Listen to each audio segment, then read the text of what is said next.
Après les négociations de la semaine dernière, c'est ici, à l'hôtel Bristol de Bonn, que s'ouvre ce mardi la conférence ministérielle africaine sur l'environnement. L'objectif de la rencontre, c'est de permettre aux différents négociateurs de tenir au parfum les ministres des gouvernements africains de l'état d'avancement des négociations. Au regard de la présentation qui a été faite, pour nous, à la COP23, c'est de pouvoir avoir, si vous voulez, l'extrait d'acte de naissance qui va nous permettre d'aller vers la mise en œuvre des accords de Paris. Il faudrait que nous arrivions à nous entendre sur les décrets d'application ainsi que les arrêtés de l'ensemble des compartiments pour que, à la COP 24, nous puissions aller à un accord définitif de la mise en œuvre de l'accord de Paris. L'impression générale, c'est que les promesses, les annonces n'ont pas été suivies.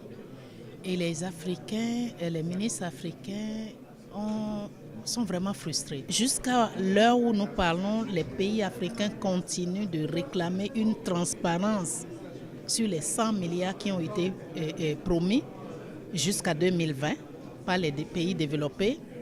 Et ils ont l'impression qu'il y a un genre de confusion entre ce que l'on peut appeler l'aide publique au développement et puis la finance climat. Ce sont les pays africains qui ont combattu pour que l'adaptation puisse faire partie de l'accord de Paris. Et par rapport à l'adaptation, il est bon qu'on puisse avoir le squelette, c'est-à-dire un cadre qui va permettre de faire la revue qui est prévue pour la COP24. Donc ça aussi, c'est une priorité pour l'Afrique. En ce qui concerne notre pays, nous avons d'importants projets. Hier, par exemple, nous étions avec le Fonds vert pour le climat pour justement parler du financement de la RED+, notamment de notre projet lié donc à l'agriculture zéro déforestation. Ces projets aujourd'hui sont fin prêts. Les initiatives dans notre pays sont disponibles. Le cadre institutionnel et organisationnel est fin prêt.